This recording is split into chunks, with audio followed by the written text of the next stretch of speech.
Hi friends, Kishoma Balks from Eqtfx. ഞാൻ ഇന്ന് പറയാൻ പോകുന്നത് സ്വിംഗ് ട്രേഡിൽ ഉന്നതമായിട്ടുള്ള വിജയം നേടാനായിട്ട് പലപ്പോഴും പല ആൾക്കാരും സ്വിംഗ് ട്രേഡ് അറ്റൻഡ് ചെയ്തിട്ട് സ്വിംഗ് ട്രേഡിൽ സ്വിംഗ് ട്രേഡിൽ പൈസ പോയി ആൾക്കാർ പോകുന്ന ആൾക്കാരുണ്ട്. നമ്മൾ ഇൻട്രാഡേയിലോ ഓപ്ഷൻസിലോ ഫ്യൂച്ചറിലൊക്കെ പൈസ പോകുന്ന ആൾക്കാർ പറഞ്ഞാൽ അതിൻ്റെ ഒരു ലോജിക്കുണ്ട്. പക്ഷേ സ്വിംഗ് ട്രേഡിൽ ആൾക്കാർ കാശ് കളഞ്ഞിട്ട് പോകുന്ന പല ആൾക്കാരും ഞാൻ പേഴ്സണലായിട്ട് കണ്ടിട്ടുണ്ട്. സ്വിംഗ് ട്രേഡ് സക്സസ്ഫുൾ ആക്കാനായിട്ടുള്ള 6 ക്രിട്ടിക്കൽ പോയിൻറ്റ്സ് ആണ് നിങ്ങളോട് ഞാനിന്ന് പറയാൻ പോകുന്നത്. നിങ്ങൾക്ക് എൻ്റെ വീഡിയോ ഇഷ്ടപ്പെട്ടാൽ പ്ലീസ് സബ്സ്ക്രൈബ്. നിങ്ങളുടെ സപ്പോർട്ടാണ് എൻ്റെ ഏറ്റവും വലിയ മോട്ടിവേഷൻ. സബ്സ്ക്രൈബ് ചെയ്യുക. അതിനോടൊപ്പം തന്നെ എനിക്ക് എൻ്റെ ആയിട്ടുള്ള മെൻറ്റർഷിപ്പ് ക്ലാസ്സസ് ഉണ്ട്. ആ മെൻറ്റർഷിപ്പ് ക്ലാസ്സിനെ കുറിച്ച് അറിയണമെങ്കിൽ proswift23@gmail.com നിങ്ങൾ മെയിൽ ചെയ്യുക. അപ്പോൾ നമുക്ക് നമ്മുടെ പ്രധാന സബ്ജക്റ്റിലേക്ക് നമുക്ക് കിടക്കാം.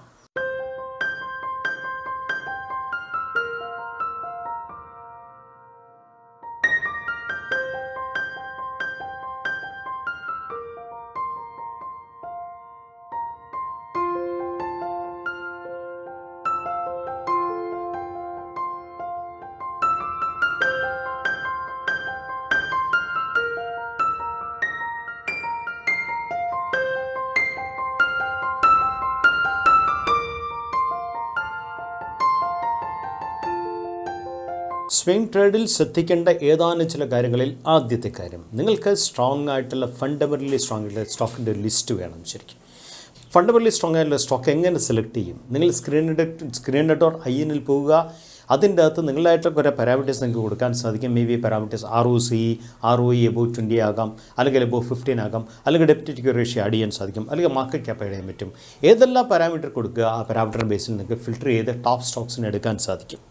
ഈ ടോപ്പ് സ്റ്റോക്സ് മേ ബി ഒരു 100 സ്റ്റോക്സ് കിട്ടിയെന്ന് വയ്ക്കുക. ഓരോ ക്വാർട്ടറിലും നിങ്ങൾ ഈ സ്റ്റോക്സിനെ അല്ലെങ്കിൽ ഈ സ്ക്രീനിനെ വീണ്ടും നിങ്ങൾ യൂസ് ചെയ്തിട്ട് ഓരോ ക്വാർട്ടറിലേക്ക് വേണ്ടിയുള്ള സ്റ്റോക്ക് നിങ്ങൾ പ്രത്യേകം സെലക്ട് ചെയ്യണം സ്വിംഗ് ട്രേഡിന് വേണ്ടി. അതുപോലെ തന്നെ ഒരു ക്വാർട്ടർ ഇപ്പം നമ്മളിപ്പോൾ Q3 നിൽക്കുകയാണ് അല്ലേ, Q2 റിസൾട്ട് വന്നുകൊണ്ടിരിക്കുകയാണല്ലേ. ഈ Q2 റിസൾട്ട് ഏകദേശം നമ്പർ 15 ആകുന്നതോടുകൂടി എല്ലാ ടോപ്പ് സ്റ്റോക്സിൻ്റെയും എല്ലാ ക്ലാസ് സ്റ്റോക്കുകളുടെയും ഓൾമോസ്റ്റ് പബ്ലിഷ് ചെയ്ത് കാണും. അപ്പം നമ്പർ സെക്കൻഡ് വീക്ക് കഴിഞ്ഞോടുകൂടി നിങ്ങൾ സ്ക്രീനിൽ നിന്ന് റൺ ചെയ്താൽ അടുത്ത ക്വാർട്ടറിലേക്ക് വേണ്ടിയല്ല, അല്ലെങ്കിൽ കറൻറ്റ് ക്വാർട്ടർ നമ്മൾ Q3 നിൽക്കുന്ന Q3 ഒക്ടോബർ നവംബർ ഡിസംബറിൽ അപ് ടു ജാനുവരി എൻഡ് വരെ അല്ലെങ്കിൽ ഫെബ്രുവരി 15 വരെ നിങ്ങൾക്ക് ട്രേഡ് ചെയ്യുന്ന സ്റ്റോക്കിൻ്റെ ഒരു യൂണിവേഴ്സ് നിങ്ങൾക്ക് കിട്ടും. Maybe 50 stock, maybe 100 stocks. ഇത്രയും സ്റ്റോക്സ് ഫണ്ടാ സ്ട്രോങ് സ്റ്റോക്സ് ആണ്. ഇത് ടെക്നിക്കലി വീക്കാകുമ്പോൾ മാത്രമാണ് നിങ്ങൾ ഈ സ്റ്റോക്കിൽ എൻട്രി ആവുള്ളൂ. ശരിക്കും നിങ്ങൾ ഓരോ ക്വാർട്ടറിലും ഇതുപോലെ തന്നെ സ്ക്രീനിൽ പോയിട്ട് നിങ്ങൾ ക്വാളിറ്റേറ്റീവ് ആയിട്ടുള്ള നിങ്ങൾ സ്റ്റോക്ക് സെലക്ട് ചെയ്താൽ നിങ്ങൾ കുറേ സേഫ് ആയിരിക്കും നിങ്ങളുടെ സ്വിംഗ് ട്രേഡിൽ. ബേസിക്കലി പല ആൾക്കാർ ചോദിക്കാറുണ്ട്, ഫണ്ട് എന്തിനാണ് സെലക്ട് ചെയ്യുന്നത്, ഞങ്ങൾ ജസ്റ്റ് ഒരാഴ്ചത്തേക്ക് 10 ദിവസത്തേക്കാണെന്നൊക്കെ ട്രേഡ് ചെയ്യുന്നതൊക്കെ പറയാറുണ്ട്. അതിൻ്റെ അകത്തൊന്നും അർത്ഥമില്ല. കാര്യം വെച്ചാൽ ഗ്ലോബൽ മാർക്കറ്റൊന്നും നമ്മുടെ കയ്യിലുള്ള സംഗതിയല്ല. എപ്പോൾ വേണമെങ്കിലും ഗ്ലോബൽ മാർക്കറ്റ് താഴെ പോകാം. നമ്മൾ ഇപ്പോൾ കാണുന്നത് ബ്രോഡർ മാർക്കറ്റിൻ്റെ ഹോൾ ഒരു മൊമെൻറ്റമാണ് കാണുന്നില്ലേ. എല്ലാ ചെറിയ സ്റ്റോക്കും ഫണ്ട് ഏറ്റവും മോശമായ സ്റ്റോക്ക് പോലും 3 times 4 times കൊടുക്കുന്ന ഒരു കാലത്താണ് നമ്മൾ നിൽക്കുന്നത്. ഇതെപ്പോൾ നിൽക്കും എന്നുള്ളതിനെക്കുറിച്ച് നമുക്കൊന്നും അറിയില്ല. നിന്ന് കഴിഞ്ഞാൽ ഫണ്ട് സ്ട്രോങ്ങുള്ള സ്റ്റോക്കുകൾ മാത്രമേ മാർക്കറ്റിൽ കാണത്തുള്ളൂ. ഫണ്ട് വീക്കായ സ്റ്റോക്കെല്ലാം വലിയൊരു ക്രാഷിലേക്ക് പോയി കഴിഞ്ഞാലുണ്ടല്ലോ, നിങ്ങളുടെ പൈസ നിങ്ങൾ ട്രാപ്പിലാകാൻ പാടില്ല. അതുകൊണ്ടാണ് ഞാൻ പറയുന്നത് ഫണ്ട് സ്റ്റോക്ക് കമ്പൾസറി ആണ് സ്വിംഗ് ട്രേഡിൽ. ഞാൻ വ്യക്തിപരമായിട്ട് ഓരോ 3 മാസം കൂടുമ്പോഴും ഒരു റിസൾട്ട് വന്നതിന് ശേഷം, ഇപ്പം നമ്മൾ Q2 റിസൾട്ടാണ് ഈ Q3 വരുന്നത് അല്ലേ, ഒക്ടോബറിൽ സ്റ്റാർട്ട് ചെയ്തു. ഈ റിസൾട്ട് ഏകദേശം നവംബർ 15 കൂടി ഒരുപാട് നല്ല കമ്പനിയുടെ റിസൾട്ട് വന്നിരിക്കും നോർമൽ കേസിൽ. അപ്പം ഞാൻ എന്ത് ചെയ്യും, ഞാൻ ആ സമയത്ത് നേരെ സ്ക്രീനിൽ പോയിട്ട് സ്ക്രീൻസ് എടുത്തിട്ട് എനിക്ക് ആവശ്യമുള്ള ഒരു സ്ക്രീൻ ഡിസൈൻ ചെയ്യും. Create A set query. ഇതിൻ്റെ അകത്ത് എനിക്ക് ആവശ്യമുള്ള കുറേ പാരാമീറ്റേഴ്സ് വയ്ക്കും. For example return on capital employed, ഈ പറയുന്ന കണക്ക് എന്താ പറയണ്ടേ, greater than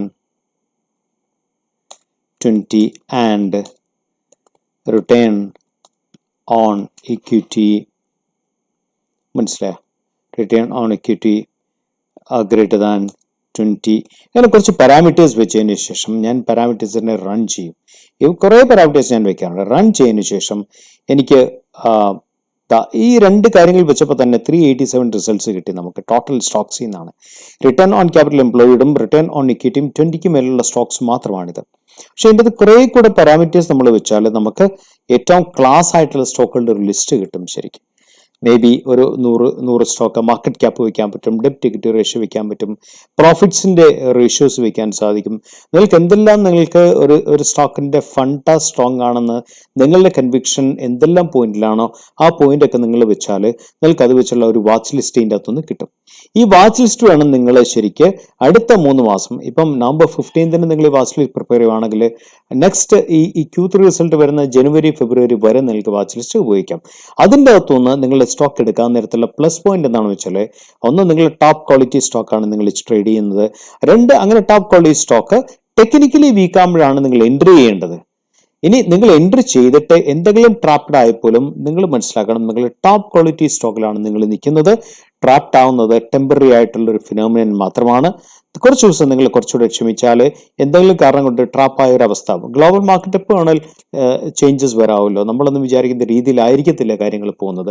ഒറ്റ രാത്രി കൊണ്ട് എത്രയോ കാര്യങ്ങളും മാറിയാൻ സാധിക്കും. അതുകൊണ്ട് നിങ്ങൾ ഏതെങ്കിലും സ്റ്റോക്കിൽ ട്രാപ്പായാൽ, ക്വാളിറ്റി സ്റ്റോക്കിൽ ട്രാപ്പായാൽ വിഷമിക്കേണ്ട കാര്യമൊന്നുമില്ല. സ്റ്റോക്കിനറിയാം നിങ്ങളെ എങ്ങനെ സേഫ് സോണിൽ എത്തിക്കാമെന്നുള്ളത്.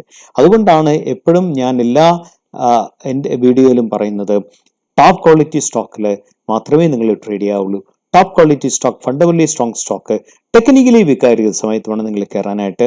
ആ സ്റ്റോക്കിൽ ഒരുപക്ഷെ നിങ്ങൾ വിചാരിച്ച സമയത്ത് തന്നെ സ്റ്റോക്ക് തിരിച്ച് കയറിയെന്ന് വരില്ല, പക്ഷെ നിങ്ങൾ സേഫ് ആണ്. കാര്യം സ്റ്റോക്കിനറിയാം അത് നിങ്ങളെ തിരിച്ച് സേഫ് സോണിലേക്ക് കൊണ്ടുപോകാനായിട്ടുള്ള മാർഗങ്ങൾ എന്തെല്ലാമാണെന്നുള്ളത്. നിങ്ങൾ അല്പം ക്ഷമ കാണിച്ചാൽ മാത്രം മതി. കാരണം സ്റ്റോക്ക് മാർക്കറ്റ് ക്ഷമ ഏറ്റവും കൂടുതൽ അത്യാവശ്യമായിട്ട് ഫീൽഡാണ്. നമുക്ക് ആ ഡിസിപ്ലിനും നമ്മുടെ പ്രോസസ്സും പക്കയാണെങ്കിൽ നിങ്ങൾ എപ്പോഴും സ്റ്റോക്ക് മാർക്കറ്റിൽ നിങ്ങൾ എപ്പോഴും ബ്ലെസ്ഡ് ആയിരിക്കും ശരിക്കും. ഓക്കെ, എല്ലാ ദിവസവും നിഫ്റ്റിയും ലോവർ ടൈം ഫ്രെയിമും അനാലിസിസ് കമ്പൽസറി ആണ്. മനസ്സിലായി? നിങ്ങൾ അനലൈസ് ചെയ്യേണ്ടത് lower time frame, maybe 60 minutes ആകാം, മേ ബി 2 hour ആകും. നിങ്ങളുടെ താല്പര്യമാണ് ഏത് ലോവർ ടൈം ഫ്രെയിം അനാലിസിസ് ചെയ്യണമെന്നുള്ളത്. അതുപോലെ തന്നെ നിഫ്റ്റി 50 അത് അനലൈസ് ചെയ്യുന്നത് എങ്ങനെയാണ്? Towards positive side, towards long side, higher high higher low ആണ് നിങ്ങൾ ചെക്ക് ചെയ്യേണ്ടത്. ഹയർ ലോ എന്ത് ബെസ്റ്റാണ് ശരിക്കും. നിങ്ങൾ ലോങ് ടൈം ഫ്രെയിമിൽ നിങ്ങളൊരു നിങ്ങളുടെ ഷോർട്ട് ടൈം പിവറ്റ് നിങ്ങൾ നോട്ട് ചെയ്തിടണം. സ്വിംഗ് ട്രേഡിൽ നിങ്ങളുടെ ലോങ് ടൈം പിവറ്റ് നിങ്ങൾ നോട്ട് ചെയ്തിടണം. ഈ രണ്ടും നിങ്ങളെ സംബന്ധിച്ചുള്ള ക്രിട്ടിക്കൽ ലോസ് ആണ് ശരിക്കും. എപ്പോഴും ലോങ്ങിൽ പോകുന്ന നേരത്ത് ഹയർ ഹൈയേക്കാളും ഇമ്പോർട്ടൻസ് ഹയർ ലോയ്ക്കാണെന്നുള്ള കാര്യം നിങ്ങൾ മറക്കാൻ പാടില്ല. മൂന്നാമത്തെ കാര്യം, നിങ്ങൾ ഒരു സ്വിംഗ് ട്രേഡർ ആയിരിക്കും, പക്ഷേ സ്വിംഗ് ട്രേഡറിൽ നിങ്ങൾ മൊമെൻറ്റം ട്രേഡറാണോ അതോ പുൾ ബാക്ക് ട്രേഡറാണോ? നിങ്ങൾ അക്കാര്യത്തിൽ നിങ്ങൾക്കൊരു ഡെഫിനിഷൻ വേണം. മൊമെൻറ്റം ട്രേഡ് എന്ന് വെച്ചാൽ ബ്രേക്ക് ഔട്ടിനോടൊപ്പം തന്നെ കയറി പോകുന്ന ആ മൊമെൻറ്റം കംപ്ലീറ്റ് യൂസ് ചെയ്ത് നിങ്ങൾ ലാഭം എടുത്തിറങ്ങുന്നു. പുൾ ബാക്ക് ട്രേഡ് എന്ന് വെച്ചാൽ അങ്ങനെയല്ല. ബ്രേക്ക് ഔട്ട് കഴിഞ്ഞ ശേഷം സ്റ്റോക്ക് കൺസോളിഡേഷൻ പോകുമ്പം ആ പുൾ ബാക്ക് ഫിബോനിച്ച് വെച്ചൊക്കെ അനലൈസ് ചെയ്തിട്ട് ക്യാൻഡിൽ അനാലിസിസ് നടത്തിയിട്ട് വോളിയം അനാലിസിസ് നടത്തിയതിന് ശേഷം എൻട്രി ചെയ്യുന്നു. അതാണ് പുൾ ബാക്ക് ട്രേഡർ. നിങ്ങൾ സ്വിംഗ് ട്രേഡ് നിങ്ങൾ മൊമെൻറ്റം ട്രേഡറാണോ പുൾ ബാക്ക് ട്രേഡ് ആണോ എന്നുള്ളത് കമ്പൽസറി ആയിട്ട് നിങ്ങൾ അനലൈസ് ചെയ്യണം. കാര്യം രണ്ടിൻ്റെ റിസ്ക് മാനേജ്മെൻറ്റ് ടോട്ടലി ഡിഫറെൻ്റ് ആണ്. മൊമെൻറ്റം ട്രേഡറിൽ suppose break out false break out ആയാൽ ഒരുപക്ഷെ സ്റ്റോക്ക് പ്രീവിയസ് സ്വിങ്ങിലേക്ക് വളരെ സ്പീഡ് താഴെ പോയേക്കാം. അപ്പോൾ നിങ്ങൾക്ക് വലിയൊരു സ്റ്റോപ്പ് ലോസ് വയ്ക്കേണ്ടി വരും. അല്ല, നിങ്ങളൊരു പുൾ ബാക്ക് ട്രേഡർ ആണെങ്കിൽ നിങ്ങളുടെ സ്റ്റോപ്പ് ലോസ് എപ്പോഴും ചെറുതായിരിക്കും. അപ്പോൾ നിങ്ങൾ കുറച്ച് സമയം നിങ്ങൾക്ക് അല്പസമയം കൂടുതൽ നിങ്ങളെ പ്രോഫിറ്റ് കിട്ടാനായിട്ട് നിങ്ങൾ വെയിറ്റ് ചെയ്യേണ്ടി വരും. ഇൻ കേസ് ലോസ് വന്നാൽ പോലും നിങ്ങളുടെ സ്റ്റോപ്പ് ലോസ് ചെറുതായതുകൊണ്ട് തന്നെ നിങ്ങളുടെ പ്രോഫിറ്റ് പാർട്ട് നിങ്ങൾക്ക് കുറേ കൂടെ സേഫ് ആക്കാൻ സാധിക്കും. പ്രോഫിറ്റ് നഷ്ടമാണെങ്കിൽ പോലും ആ നഷ്ടം നിങ്ങൾക്ക് കുറയ്ക്കാൻ സാധിക്കും. അപ്പോൾ നിങ്ങൾ ഡിഫൈൻ ചെയ്യുക, നിങ്ങൾ മൊമെൻറ്റം ട്രേഡർ ആണോ അല്ല നിങ്ങൾ പുൾ ബാക്ക് ട്രേഡർ ആണോ എന്നുള്ള കാര്യം യു ഹാവ് ടു ഡിഫൈൻ. ഒരിക്കലും ഒരു ബ്രേക്ക് ഔട്ട് സ്റ്റോക്കിനെ നിങ്ങൾ ചേസ് ചെയ്യരുത് നിങ്ങൾ സ്വിംഗ് ട്രേഡ് ആണെങ്കിൽ. കാര്യം അത് ഇഷ്ടംപോലെ റിസ്ക് ഇൻവോൾവ് ആണ്. ബ്രേക്ക് ഔട്ട് ട്രേഡിൽ ഒരുപക്ഷെ ബ്രേക്ക് ഔട്ട് പെട്ടെന്ന് ഫെയിലുവർ ആകാൻ സാധ്യതയുണ്ട്. ഫെയിലുവർ ആയാലും ഒരുപക്ഷെ സ്റ്റോക്ക് തിരിച്ച് പല ബ്രേക്ക് ഔട്ട്സും സ്റ്റോക്കിനെ പെട്ടെന്നൊരു ബിയർ സോണിലേക്ക് എത്തിക്കുന്ന ഇഷ്ടംപോലെ അനുഭവങ്ങൾ നമുക്കുണ്ടല്ലേ. അപ്പോൾ എപ്പോഴും സ്റ്റോക്കിനെ ബ്രേക്ക് ഔട്ടിൽ വെച്ച് നിങ്ങൾ സ്റ്റോക്കിനെ പിടിക്കരുത്. ബ്രേക്ക് ഔട്ട് കഴിഞ്ഞിട്ട് ഇവിടെ നോക്കി TCSന്റെ ചാർട്ടാണ്, നിങ്ങൾ ശ്രദ്ധിച്ച് നോക്കണം. TCSന്റെ ചാർട്ടാണ്, ബ്രേക്ക് ഔട്ടാണ് അല്ലേ. നമുക്ക് ബ്രേക്ക് ഔട്ട് എങ്ങനെ വർക്ക് ചെയ്തിട്ട് നമുക്ക് നോക്കാം, എങ്ങനെ വർക്കൗട്ട് ചെയ്യാൻ നോക്കാം. ഇതാണ് ബ്രേക്ക് ഔട്ട് പോയിന്റ് അല്ലേ. ബ്രേക്ക് ഔട്ട് കഴിഞ്ഞു, സ്റ്റോക്ക് റീട്രേസ്മെന്റ് വലുതായിട്ട് വന്നില്ല. സ്റ്റോക്ക് ഹൈ ട്രെൻഡിങ്ങിലായതുകൊണ്ട് സ്റ്റോക്ക് ട്രെൻഡ് ചെയ്ത് നേരെ കയറിപ്പോയി. ഇപ്പം ഇങ്ങനത്തെ ഹ്യൂജ് ട്രെൻഡിങ് ആയിട്ടുള്ള പല സോൺസും നമ്മൾ ലോ ടൈം ഫ്രെയിം പോകണം. ഒരു 2 hour ടൈം ഫ്രെയിം പോയിട്ട് നമുക്ക് ക്യാച്ച് ചെയ്യാൻ സാധിക്കും. അതെങ്ങനെ ക്യാച്ച് ചെയ്യാൻ നമുക്ക് നോക്കാം. ഇതാണ് ബ്രേക്ക് ഔട്ട് സംഭവിച്ച ലെവൽ അല്ലേ. ഈ ലെവലിൽ എങ്ങനെ സംഭവിച്ചെന്ന് വെച്ചാൽ നോക്കൂ, 2 hour ടൈം ഫ്രെയിമിൽ നമുക്ക് കാണാൻ സാധിക്കും. എന്താ കാണാൻ സാധിക്കുന്നത്? കുറച്ച് ചെറിയ ബ്രേക്ക് ഔട്ട്സ് വന്ന് ബ്രേക്ക് ഔട്ട്സ് കഴിഞ്ഞതിന് ശേഷം ചെറിയ ക്യാൻഡിൽസ് വന്ന് ഈ ക്യാൻഡിൽ നോക്കി, ഈ ക്യാൻഡിൽ വല്ല സ്ട്രോങ് ക്യാൻഡിൽ അല്ല ശരിക്കും. ഒരു ക്യാൻഡിൽ മാത്രമുള്ള അതിൻ്റെ സ്ട്രോങ് ആയിട്ട്. ബാക്കിയുള്ള റെഡ് ക്യാൻഡിൽ 3 ക്യാൻഡിലും വന്നിരിക്കുന്നത് ചെറിയ ക്യാൻഡിൽസ് ആണ്. കമ്പയർ ടു ഗ്രീൻ ക്യാൻഡിൽസിന്റെ സൈസ് കൊണ്ട് നോക്കാൻ നേരത്ത് വോളിയം വളരെ കുറവാണ് ഈ ക്യാൻഡിൽ. നമ്മൾ എന്താ ചെയ്യേണ്ടതെന്ന് വെച്ചാൽ നമ്മുടെ ബ്രേക്ക്ഔട്ട് സോണിൽ നിന്നും നമ്മളൊരു ഫിബോനിച്ചി എടുക്കുക. ശരിക്കും നമ്മുടെ കാൽക്കുലേഷൻ കറക്റ്റാണ് അറിയാനായിട്ടാണ്. അത് swing low to swing high എടുക്കുക. അതിനുശേഷം നമ്മളൊന്ന് ഈ ഫിബോനിച്ചി കറക്റ്റ് ആണോ ഏതെങ്കിലും ഫിബി എന്നാണോ ഇത് സപ്പോർട്ട് എടുത്ത് നമുക്കൊന്ന് നോക്കാം. ശരിക്കും ഇതിൽ ഫിബി എന്നാണോ ഇത് ഫിബോനിച്ചി എന്നാണോ സപ്പോർട്ട് എടുത്ത് നമുക്കൊന്ന് വർക്കൗട്ട് ചെയ്യാം. ഇപ്പം കൂടെ താഴണം, കറക്റ്റ് ആയിട്ടില്ല. യെസ്, ഒരു ഫിബി എന്നാണ് കണ്ട, കറക്റ്റ് നിങ്ങൾ നോക്കിയോളൂ. എക്സാക്ട് ഫിബി എന്നാണ് 0.5 എന്നുള്ള ലെവലിൽ നിന്നാണ് സ്റ്റോക്ക് സപ്പോർട്ട് എടുത്തിരിക്കുന്നത് അല്ലേ. ബാക്കി ഈ ലെവലിൽ നോക്കൂ. ഈ ഒരു സപ്പോർട്ട് വന്നിരിക്കുന്ന 0.5 നിന്ന് സപ്പോർട്ട് വന്നു. അതിനുശേഷം സപ്പോർട്ട് കുറച്ചുകൂടി മുകളിലേക്ക് 0.38 പോയി സ്റ്റോക്ക് ഒരൊറ്റ കയറി. അപ്പൊ നിങ്ങൾ എപ്പോഴും ചെയ്യുന്നതാണെന്ന് വെച്ചാൽ ബ്രേക്ക്ഔട്ട് സമയത്ത് നിങ്ങളുടെ low time frame breakout work ചെയ്യുകയാണെങ്കിൽ ബ്രേക്ക്ഔട്ട് കംപ്ലീറ്റ് ചെയ്തതിന് ശേഷം വിത്ത് വോളിയം ഉണ്ടെങ്കിൽ നിങ്ങൾക്കൊരു 30% ഇൻവെസ്റ്റ് ചെയ്യാം.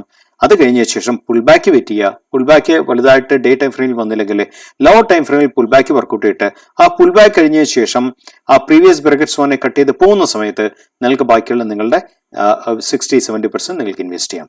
ഇങ്ങനെയാണ് നോർമൽ കേസിലെ സ്വിംഗ് ട്രേഡർ ഒരു സ്റ്റോക്ക് മേടിക്കുന്നത് ശരിക്കും. ഓക്കെ, സ്വിംഗ് ട്രേഡിൽ എപ്പോഴും എൻട്രി ലോ ടൈം ഫ്രെയിമാണ് ഏറ്റവും സേഫസ്റ്റ്. ലോ ടൈം ഫ്രെയിം എന്ന് വെച്ചാൽ 60 മിനിറ്റ് ആകാം, 2 മണിക്കൂർ ആകാം, ഡിപ്പെൻസ് ആണ് ശരിക്കും. ലോ ടൈം ഫ്രെയിമിൽ നിങ്ങളെപ്പോഴും ശ്രദ്ധിക്കേണ്ട കാര്യം, നിങ്ങളുടെ സ്വിംഗ് ട്രേഡിൽ നിങ്ങൾ ഫിബോനിച്ചും കൂടെ ആഡ് ചെയ്യുക. ശരിക്കും ഫിബോനിച്ചി ആഡ് ചെയ്ത് എടുക്കുന്ന ട്രേഡ്സിനെ കുറേ കൂടെ പ്രോബിലിറ്റി കൂടുതലാണ് ശരിക്കും. കാരണം ഫിബോനിച്ചി ഒരു ആഡഡ് അഷ്വറൻസ് ആണ് നിങ്ങൾ മനസ്സിലാക്കുക. വോളിയം അബ്സൊല്യൂട്ട്ലി കമ്പൽസറി ആണ്. വോളിയത്തിൻ്റെ ഗ്രോത്ത് ആണ് സ്റ്റോക്കിൻ്റെ എനർജി എന്ന് പറയുന്ന കാര്യം. ഓരോ പ്രാവശ്യം ഞാൻ പറയേണ്ട കാര്യമില്ല. വോളിയം ഓരോ സ്റ്റെപ്പിലും വോളിയം കൺഫർമേഷൻ അത്യാവശ്യമാണ് സ്വിംഗ് ട്രേഡിൽ. ശ്രദ്ധിക്കേണ്ട കാര്യം, പുൾ ബാക്കിലേക്ക് നിങ്ങൾ ഇവാലുവേറ്റ് ചെയ്യാൻ നേരത്തെ, പുൾ ബാക്ക് എന്ന് വെച്ചാൽ സ്റ്റോക്കിൻ്റെ ബ്രേക്ക്ഔട്ട് കഴിഞ്ഞ് തിരിച്ചൊന്ന് റീട്രേസ്മെൻറ്റിനാണ് പുൾ ബാക്ക് എന്ന് പറയുന്നത്. ഈ റീട്രേസ്മെൻറ്റിൽ വോളിയം എപ്പോഴും കുറവായിരിക്കണം. വോളിയം കൂടുതലാണെങ്കിൽ അതിൻ്റെ റീട്രേസ്മെൻ്റ് എന്നോ പുൾ ബാക്ക് എന്ന് പറയില്ല, അതിനെ സെല്ലെന്നാണ് പറയുന്നത്. അപ്പോൾ എപ്പോഴും പുൾ ബാക്കിൽ വോളിയം കുറവായിരിക്കണം ക്യാൻഡിൽസിനെ. അതാണ് ക്യാൻഡിലിൻ്റെ വാലിഡിറ്റി തരുന്നൊരു പോയിന്റ്. ഒരു സ്റ്റോക്ക് ബ്രേക്ക്ഔട്ട് കൊടുത്തതിന് ശേഷം പുൾ ബാക്ക് വരാൻ നേരത്ത് ശ്രദ്ധിക്കേണ്ട ഒരു കാര്യം, പുൾ ബാക്ക് ആണോ സെല്ലാണോ എന്ന് മനസ്സിലാക്കണം. ഇത് നമ്മൾക്ക് 1, 2, 3, 5 റെഡ് ക്യാൻഡിൽ കാണാൻ പറ്റും. ഒരു കൊച്ചു ഗ്രീൻ ക്യാൻഡിൽ ഉണ്ട് അല്ലേ ഇതിൻ്റെ ഇടയ്ക്ക്. പക്ഷേ 5 റെഡ് ക്യാൻഡിൽ എത്ര ക്യാൻഡിൽ വോളിയം ഉണ്ട്? ആദ്യത്തെ ഫസ്റ്റ് ക്യാൻഡിലിൽ കുറച്ച് വോളിയം ഉണ്ട്. രണ്ടാമത്തെ കല്ല് ജസ്റ്റ് ആവറേജ് ലൈൻ ടച്ച് ചെയ്തു. ബാക്കിയുള്ള 3 ക്യാൻഡിലും കമ്പാരിറ്റീവ്ലി വോളിയം കുറവാണ് ശരിക്കും അല്ലേ. ഫസ്റ്റ് ക്യാൻഡിൽ വോളിയം ഉണ്ട്. സെക്കൻഡ് ക്യാൻഡിൽ ഇതിനേക്കാളും വലിയ ക്യാൻഡിലാണ്, പക്ഷേ അതിന് കമ്പാരിറ്റീവ്ലി വോളിയം കുറവാണ്. മൂന്നാമത്തെ ഗ്രീൻ ക്യാൻഡിലാണ്. നാലാമത്തെ ക്യാൻഡിൽ ഒട്ടും വോളിയം ഇല്ല. ഫിഫ്ത്ത് ക്യാൻഡിൽ കുറച്ച് വോളിയം ഉണ്ട്. ആറാമത്തെ ക്യാൻഡിൽ എന്താ സംഭവിച്ചത്? ഒട്ടും വോളിയം ഇല്ല. രണ്ടാമത്തെ കാര്യം, ലാസ്റ്റ് 2 ക്യാൻഡിൽ റെഡ് ക്യാൻഡിലും താഴെ നല്ല ലോങ് വിക്ക് ഉണ്ട് അല്ലെ. ശരിക്കും ലോവറിൽ വിക്ക് സംഭവിക്കുന്നത് എന്താണെന്ന് വെച്ചാൽ ഡിമാൻഡാണ് കാണിക്കുന്നത്.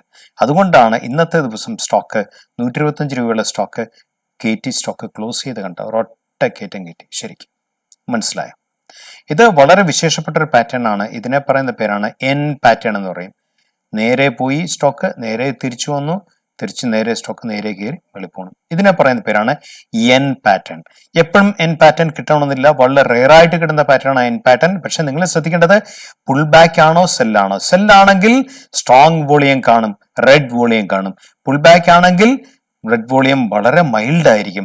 പകരം ആ പറഞ്ഞവർക്ക് സ്റ്റോക്ക് തിരിച്ചു വന്നിട്ട് ഏതെങ്കിലും ലെവലിൽ പ്രീവിയസ് ബ്രേക്കറ്റ് സോണിൽ നിന്നാണ് സ്റ്റോക്ക് ഇന്ന് തിരിച്ചു കയറിയത്. ഇതാണ് നിങ്ങൾ ശ്രദ്ധിക്കേണ്ട പുൾ ബാക്കിലെ വളരെ ക്രിട്ടിക്കൽ ആയിട്ടുള്ള ഫാക്ടർ. എക്സിറ്റ് സ്ട്രാറ്റജി എന്താണെന്ന് എൻ്റെ തന്നെ ഒരു വീഡിയോ ഞാൻ ചെയ്തിട്ടുണ്ട്. നിങ്ങൾക്ക് ആ വീഡിയോ പോയിട്ട് നിങ്ങൾ എക്സിറ്റ് സ്ട്രാറ്റജി നിങ്ങൾക്ക് ഇഷ്ടമുള്ളവരെണ്ണം നിങ്ങൾക്ക് സെലക്ട് ചെയ്ത് നിങ്ങൾക്ക് വർക്കൗട്ട് ചെയ്ത് ഡിഫൈൻ ചെയ്യാൻ സാധിക്കും എക്സിറ്റ് സ്ട്രാറ്റജിയെക്കുറിച്ച്. ലാസ്റ്റ് പോയിന്റ് സ്റ്റോപ്പ് ലോസ് ആണ്.